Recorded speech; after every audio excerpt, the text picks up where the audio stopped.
Pemirsa, sejumlah daftar pemilih tambahan ikut berpartisipasi dalam pemilihan umum 2024 ini di berbagai TPS yang ada di Sulawesi Barat.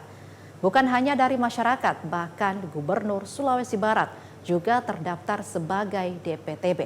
Berikut laporan rekan kami Andriadi. Silakan laporan Anda.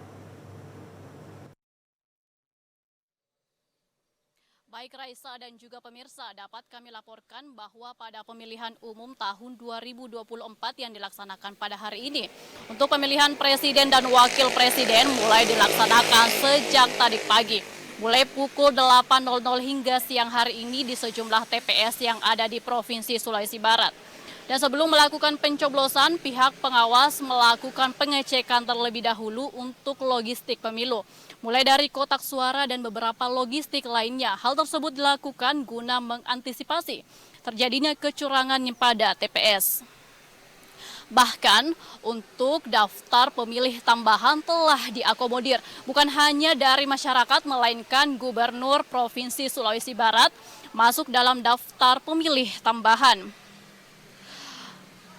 Dengan adanya daftar pemilih tambahan ini, mereka dapat memilih siapa yang akan menjadi pemimpin mereka.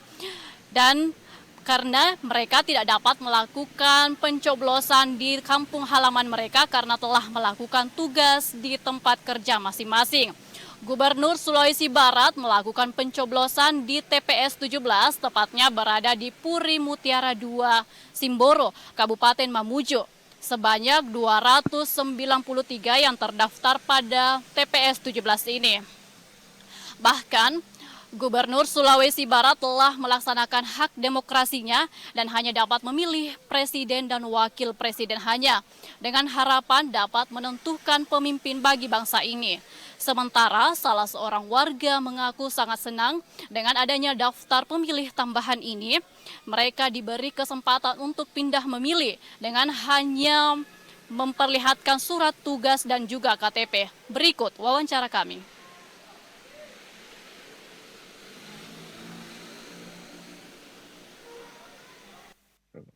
Untuk memilih, karena saya pindah memilih dari Jawa Barat ke Sulawesi Barat, saya memilih presiden dan wakil presiden untuk DPD, DPR RI, dan DPRD itu tidak bisa saya laksanakan karena dapilnya berbeda.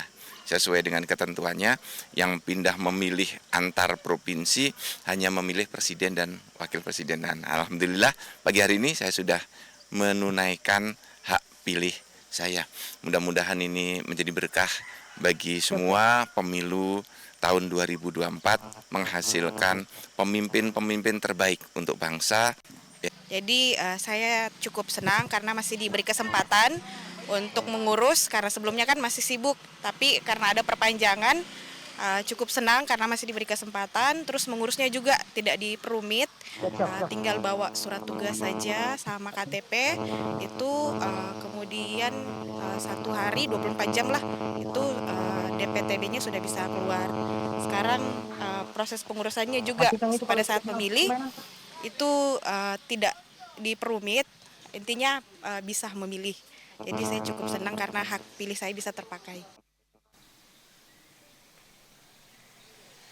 Meski yang masuk dalam daftar pemilih tambahan ini hanya dapat memilih presiden dan wakil presiden ini, tetapi mereka merasa senang karena dapat menyalurkan hak pilihnya dalam menentukan pemimpin bagi bangsa ini. Dan siapapun yang menjadi presiden dan wakil presiden diharapkan mampu memimpin bangsa ini dan menjadikan bangsa ini menjadi negara yang bermartabat, bukan hanya secara nasional melainkan secara internasional. Dan dapat kita lihat di belakang saya, proses pemungutan suara telah ditutup dan saat ini masih berlangsung proses penghitungan suara secara sementara. Pada TPS 06 di Karema, tepatnya berada di belakang saya ini, dengan jumlah pemilih tetap sebanyak 268. Untuk hasil penghitungan sementara untuk presiden dan wakil presiden, untuk nomor urut 1 Anies Muhaimin sebanyak 70 suara, sedangkan untuk nomor urut 2 Prabowo Gibran sebanyak 117 suara. Dan nomor urut 3 Ganjar Mahfud sebanyak 10 suara. Dan saat ini masih akan terus dilanjutkan proses penghitungan suara untuk DPD. DPR RI, DPRD Provinsi, dan juga DPRD Kabupaten. Demikian yang dapat kami laporkan. Kembali ke studio, Raisa. Terima kasih laporan Anda, Andriani. Selamat bertugas kembali.